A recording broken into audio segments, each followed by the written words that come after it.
Debo confesar que uno de mis últimos actos de morra clase mediera privilegiada es el haber ido a un parque de atracciones, lo vamos a denominar así, llamado Navidalia, ubicado en Guadalajara, que se centra en la Navidad, todo muy padre, muy bonito, centrado en la familia, Dios, patria y familia, qué bonito. Pero, salvando que tiene espectáculos muy, muy buenos, de altísima calidad, no solamente de entretenimiento, sino de arte verdadero. Este, Había una zona de Navidalia dedicada a una empresa en particular que le encanta la Navidad, que le encanta Santa Claus. Y yo sé que estoy haciendo pura paja en este video al hacerle misterio a esta empresa porque ya lo vieron en la miniatura de este video. Pero sí, efectivamente, es Coca-Cola y el personaje de Santa Claus. Pero a medida de que comenzaba, o que me acercaba, mejor dicho, a la zona de Coca-Cola, había una sensación dentro de mí que decía, híjole, está muy bonito, es al que le metieron más presupuesto, es al que tiene más lucecitas, es el que tiene el espectáculo pop, porque, híjole, algo. Ahí es donde estaba el típico Santa Claus de centro comercial donde tú te tomas la foto, el que tú llevas al nene, a la nena, al nene y le pide cosas al Santa y se toma la foto en familia y jo.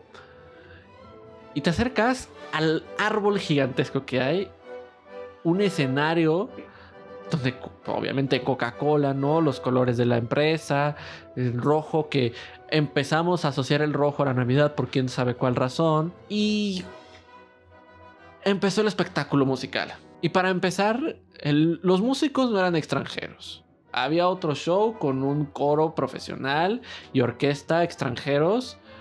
Y cantaban canciones en inglés y se entiende que sea esa razón porque bueno, el inglés es un idioma que se ha popularizado mucho en la música navideña y que canten en inglés, canciones conocidas en inglés, pues bueno, ok, te acepto el Jingle Bell Rock, pero que un conjunto mexicano de pop rock te cante canciones en inglés que aparte tienen su versión en español, pero deja tú la versión en español. Hay villancicos característicos de la hispanidad.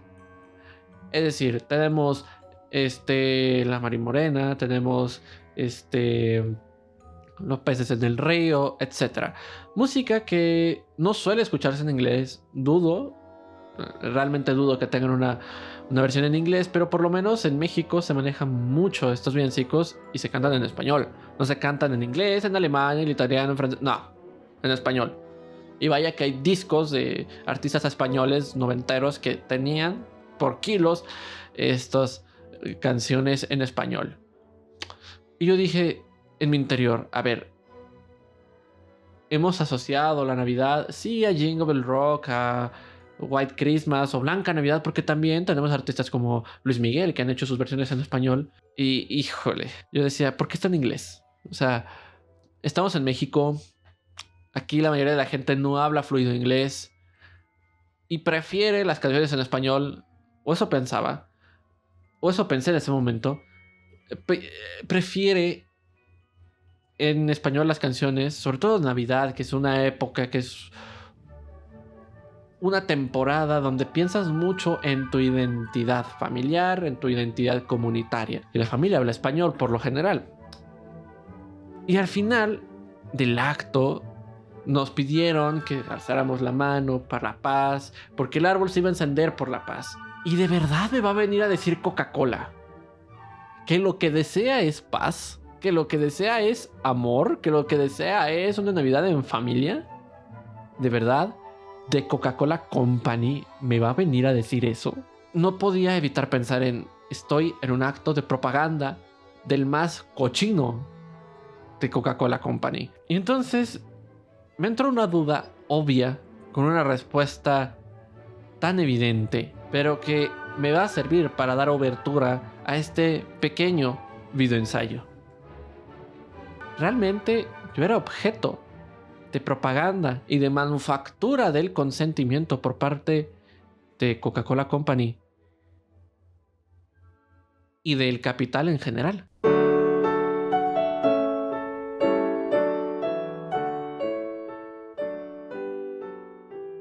Desde más o menos 1930, Coca-Cola se ha robado al San Nicolás. San Nicolás, este santo de la Iglesia Católica y de la Iglesia Ortodoxa también, que servía como devoción, como cualquier otro santo, por sus actos admirables en el mundo, ¿no? Actos caritativos.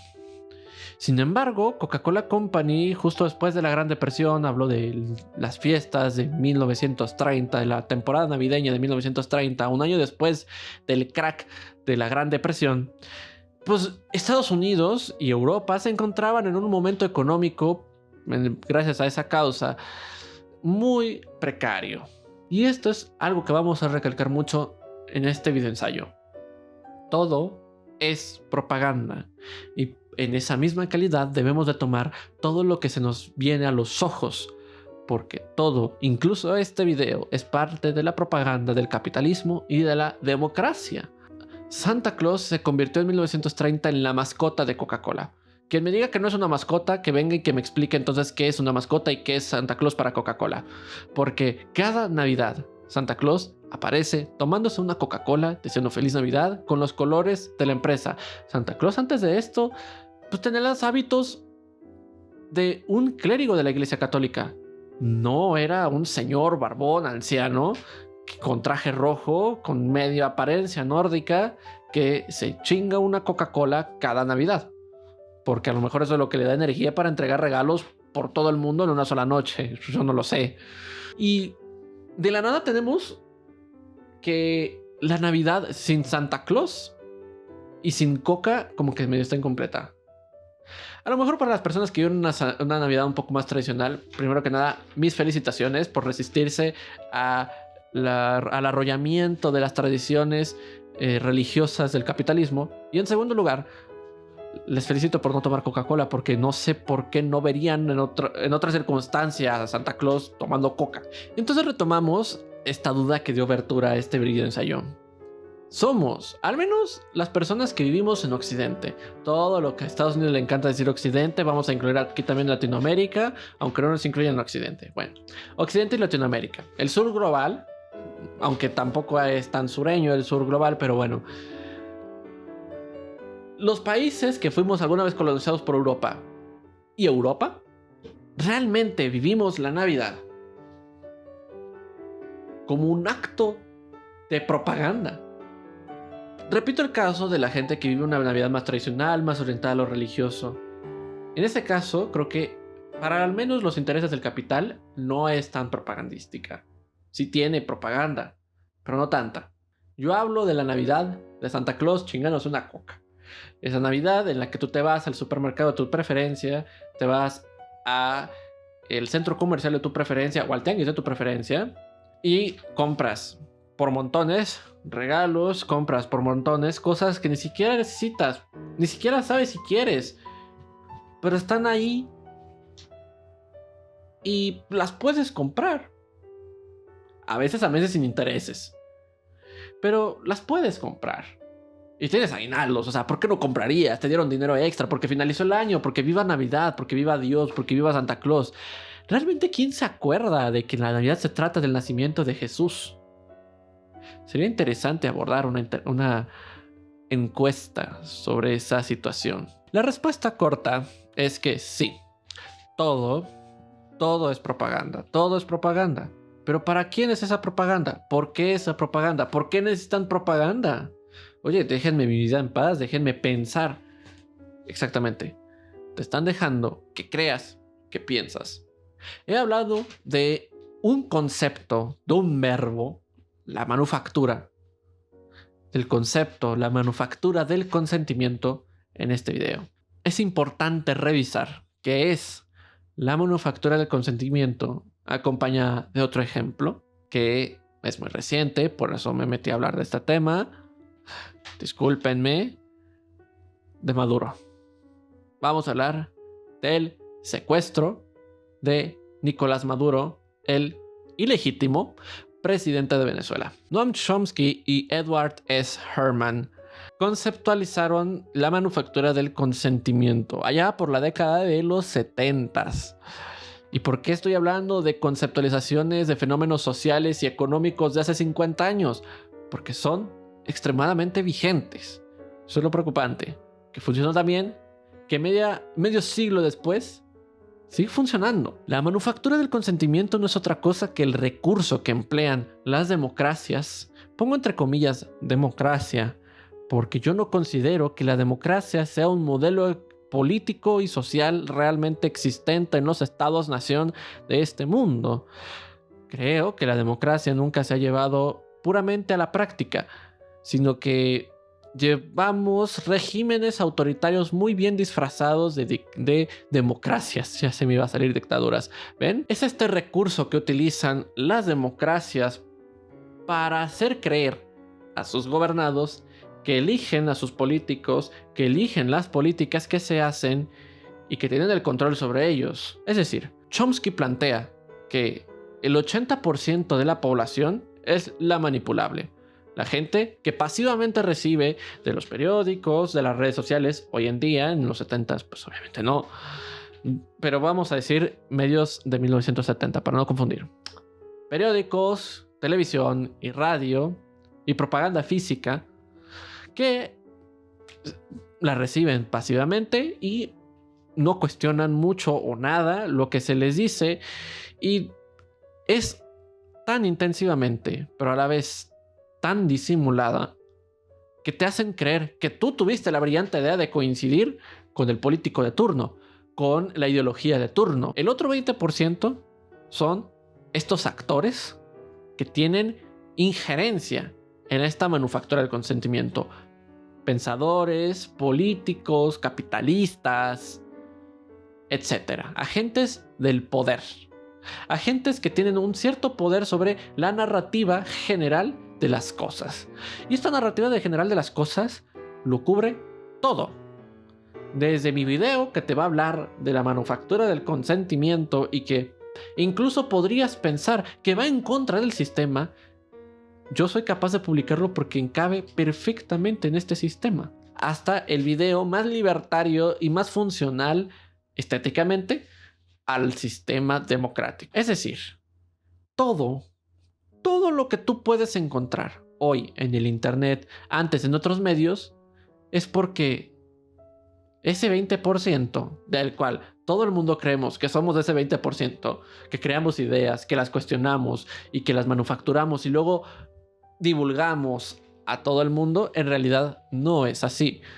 Bueno, pues nada más un 20% de probabilidades de que tú seas de ese 20% sin revisar tu nivel de estudios, porque muy probablemente es que 90 y tantos por ciento de tus probabilidades personales, individuales, es que tú seas del 80% manipulable. Estas ideas, como ven, es que estoy citando, salvo la anécdota del inicio del video ensayo, ninguna idea que van a ver en este canal es mía.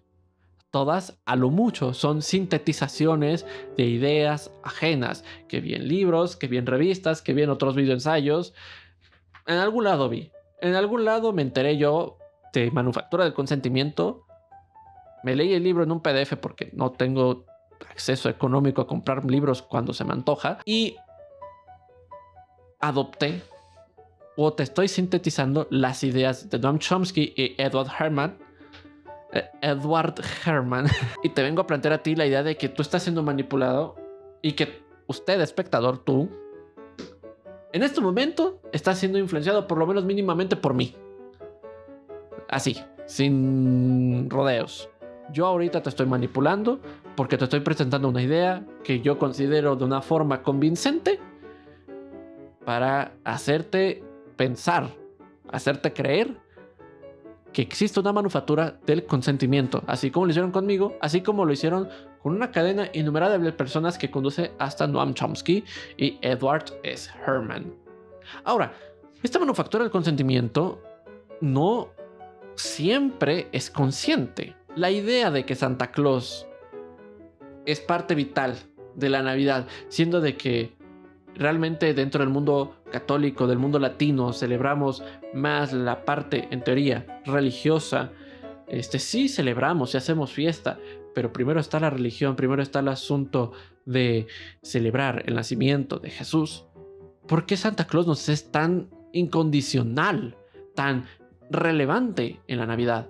Ahorita ustedes conscientemente me van a decir, no, Alexandra, pero yo celebro la Navidad porque es el nacimiento de Jesús, porque es mi religión, porque es mi cultura. Aviéntate una Navidad en donde no veas a Santa Claus tomando coca y luego hablamos. Aviéntate una Navidad en donde no veas una película en Netflix o en el cine o en la plataforma que sea y que no se hable de la magia de la Navidad. Que esa magia de la Navidad no es otra cosa que capitalismo. Capitalismo, pero con frío. Y aquí en México, a veces, muchísimas veces, sin nieve, porque aquí no neva. Entonces, ni siquiera podemos hacernos lo que hacen en las películas gringas de un monito de nieve, hacer angelitos en el piso. Aquí no.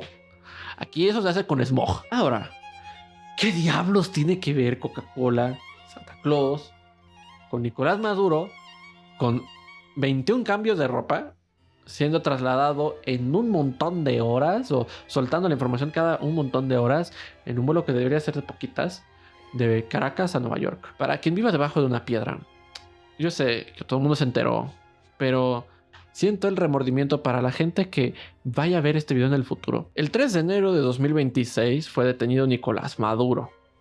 Detenido, bueno, realmente fue una invasión gringa en donde raptaron al presidente y a su esposa y dijeron que eso era una detención policíaca 100% legal.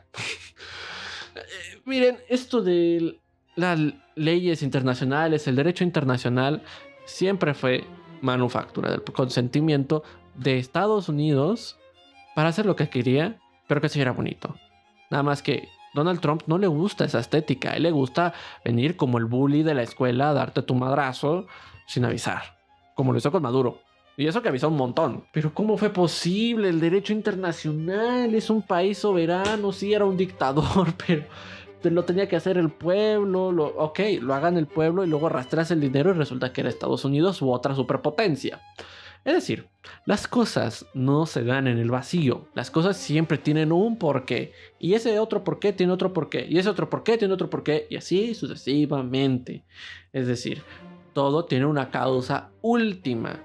Y normalmente viene de ese 20% generador de ideas. Y que, como es generador de ideas, es generador de las acciones más impactantes en el mundo. Durante meses se nos habló de que Trump iba a meterse a Venezuela a invadir a gran escala, a derrocar a Maduro. Se pasearon portaaviones durante meses en el Mar Caribe, bombardearon, a no sé cuántas personas en lanchas, y todo el mundo al principio se asustó.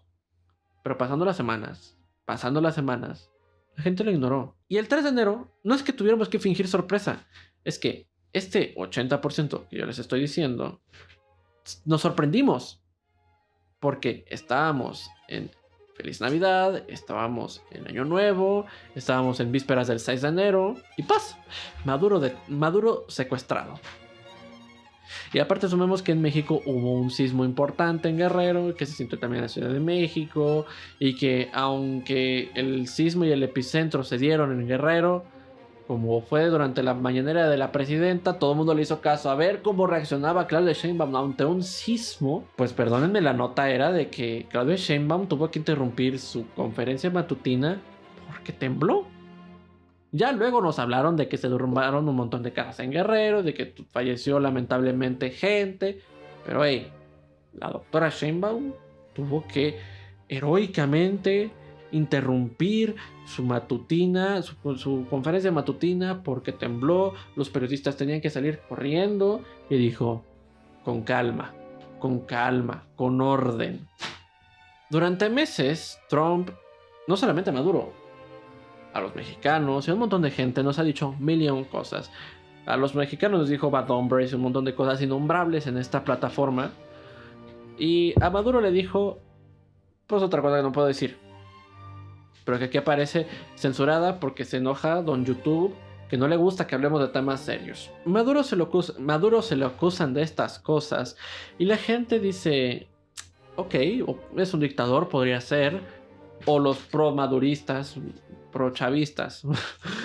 Los pro-chavistas dijeron, ay, es que no es cierto, es propaganda gringa, es que Maduro es un buen presidente, Maduro no reprime, se les olvidan las imágenes de las protestas donde mataban jóvenes protestantes en la plena luz del día en avenidas importantes de Caracas. Bueno, lo que podemos ver es que el pueblo venezolano, al igual que el pueblo guerrerense en el sismo, es el último mencionado cuando se trata de un evento importante. El asunto de Venezuela es de que Maduro fue capturado. ¿Quién se pone a hablar de los 40 militares y civiles que murieron en ese ataque? Sorpresa. ¿Quién se pone a hablar de las casas destruidas? ¿Quién se pone a hablar de las familias destruidas? Porque incluso en la guerra estamos acostumbrados a decir, bueno, en la guerra tiene que haber soldados muertos. Ese soldado era un hijo, era un hermano, era tal vez un padre, era un amigo, era un amante, lo que sea. Era una persona con familia, tenía alma, tenía una individualidad, una especialidad, una cosa irrepetible que nos hace únicos, únicas y úniques como seres humanos. Nadie se pone a hablar de el daño irreparable que significan esos 40, porque luego quitamos el verbo asesinados y les ponemos y luego llegan las redes sociales y prohíben también la palabra y ahora tenemos estupideces como desvividos, moridos, desuscritos de la vida, baneados del server, bueno, un montón de sandeces solamente para evitar decir palabras de adultos, palabras serias, palabras que implican cosas graves, porque al sistema no le gusta que hablemos de cosas de adultos, cosas serias. Aprovecho esto para decir qué es lo que plantea Chomsky como la estructura de la manufactura del consentimiento. Aquí van 5 filtros que plantea este concepto donde la información, la nota, todo esto pasa. Para empezar, los medios, YouTube, los periódicos, las televisoras, las radios, lo que ustedes quieran, antes que otra cosa son empresas. Y las empresas tienen que reportar ganancias, tienen inversores, salen a bolsa. Son empresas con intereses económicos. Y eso es lo que va a primar. Porque el fin de una empresa, por más periodistas que se sientan, no es informar. Es, a través de la información, generar ganancias. Y tenemos que tomar una consideración muy fuerte. Información no significa verdad. La verdad no es algo que exista dentro del periodismo.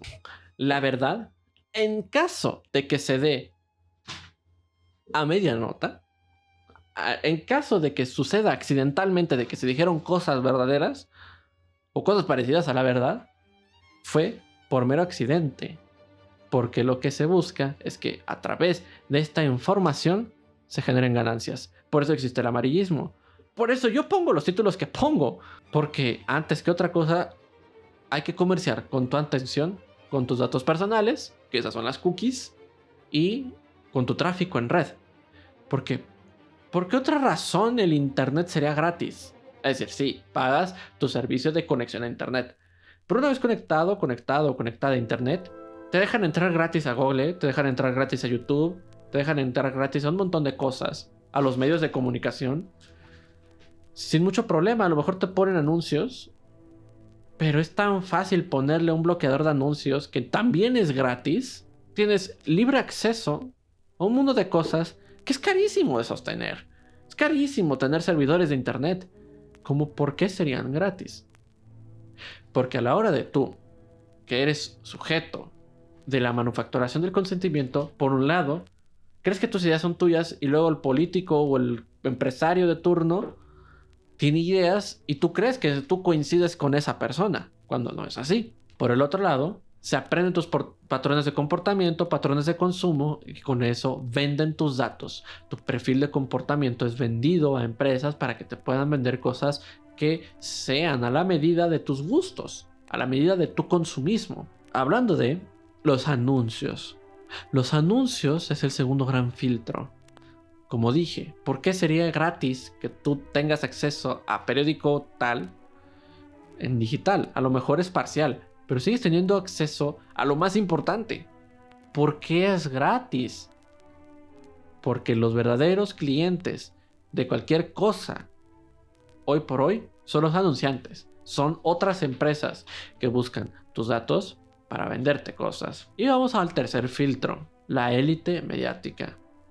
Al estar hablando de que estamos con clases capitalistas, clases burguesas, que de casualidad su empresa es de información, tenemos que tener el filtro de la clase burguesa. Estos periodistas o editores o dueños de los medios, antes que otra cosa, son dueños de empresas y tienen los mismos intereses que otro capitalista que tenga otro tipo de negocio. No puedes hablar en estos medios cosas que dañen verdaderamente al sistema. Puedes hablar cosas que estéticamente, como este video ensayo, transgreda el sistema. Permiten las transgresiones que, bueno, no van a tanto porque siguen siendo ideas, porque no permitimos realmente la participación política alternativa, porque no permitimos, porque aplastamos la disidencia política verdadera, etc. Y quinto punto, a través de todo esto, creas un perfil enemigo. Mucho se habla de que los políticos y esta clase de personas necesitan generar narrativas contra alguien. Los gringos contra los soviéticos, capitalismo contra socialismo, izquierda contra derecha, cristianos contra musulmanes, ateos contra cristianos, emos contra punks contra Hare Krishnas.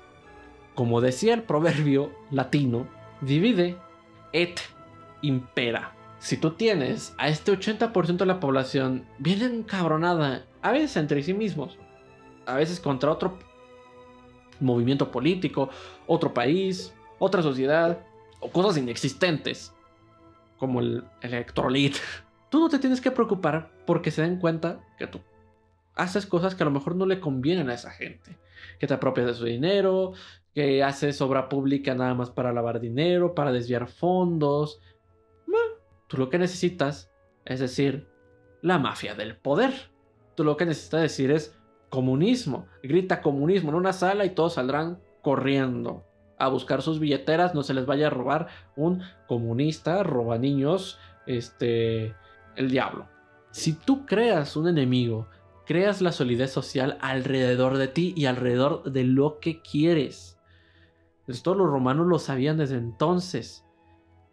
Si yo les decía impresionada que manufacturación del consentimiento es vigente desde los 70, pues este proverbio viene del Imperio Romano. Tiene casi 2000 años siendo vigente. ¿Por qué necesitan manufacturar esto? ¿Por qué necesitan dividirnos? ¿Por qué necesitan generar narrativas que nos distraigan? No es solamente porque quieran ganar elecciones. Sería más fácil robarlas como lo hacía el PRI. Sin embargo, en una democracia liberal que respeta derechos humanos, no puedes andar por la calle reprimiendo a la luz del día manifestaciones. Es decir, la democracia liberal de Estados Unidos no es tan distinta a la dictadura de Maduro. La democracia liberal de México no es tan distinta a la dictadura de China. Nuestro capitalismo no es tan distinto al crédito social tan espantado, tan memeado, tan mentado en nuestra sociedad occidental. Porque tenemos el buró de crédito, porque tenemos los antecedentes penales. Es decir, no somos tan distintos a otras sociedades que mantienen otros sistemas políticos sociales. Simplemente nosotros lo hacemos de otra forma, de una forma en la que nosotros no nos damos cuenta. Creemos que vivimos con libertades, que la democracia sirve para hacerle contrapeso a los poderosos y a los abusones. No, en realidad no. La democracia sirve para que la pelea política parezca en lugar de una pelea, una danza bonita, un ritual. Por eso es que se necesita una manufacturación del consentimiento. Así, tú piensas que votas por Morena porque crees que tú estás en comunión con Morena. No. Las gentes que crearon Morena, no me refiero a López Obrador, más para arriba, las gentes que ponen a Morena, Estados Unidos que secuestra a Maduro, Coca-Cola que pone a Santa Claus tomando coca. ¿Tú piensas que crees en los valores de Coca-Cola, que crees en los valores de libertad y justicia de Estados Unidos, que crees primero los pobres de Morena? No. Hubo todo un proceso que supera a todas las personas que estamos vivas. Es decir, cuando tú hablas de manufacturación del consentimiento, tú hablas del poder del lenguaje, y el lenguaje trasciende incontables generaciones. Es una cadena que se autoalimenta con la comunicación humana. Por eso es que lo que se habla en los medios, en los círculos intelectuales, termina en los chats de WhatsApp de la gente común y más alejada de los temas. Es importantísimo que tú hables del tema, porque si tú lo hablas, tú lo crees. Si yo leo Manufacturación del Consentimiento, es importantísimo que yo te lo comparta a ti en este video ensayo, para que tú sigas creyendo en la manufacturación del consentimiento. Y dime qué vas a hacer después de este video. ¿Te vas a levantar contra el sistema? ¿Vas a generar un movimiento político? Muy probablemente no. Al igual que yo, al igual que todos los youtubers que hablamos de estos temas, pues no. Vamos a seguir haciendo las cosas dentro de nuestra trinchera. Yo fui Alexandra Pérez. Esto fue Prisma Roto.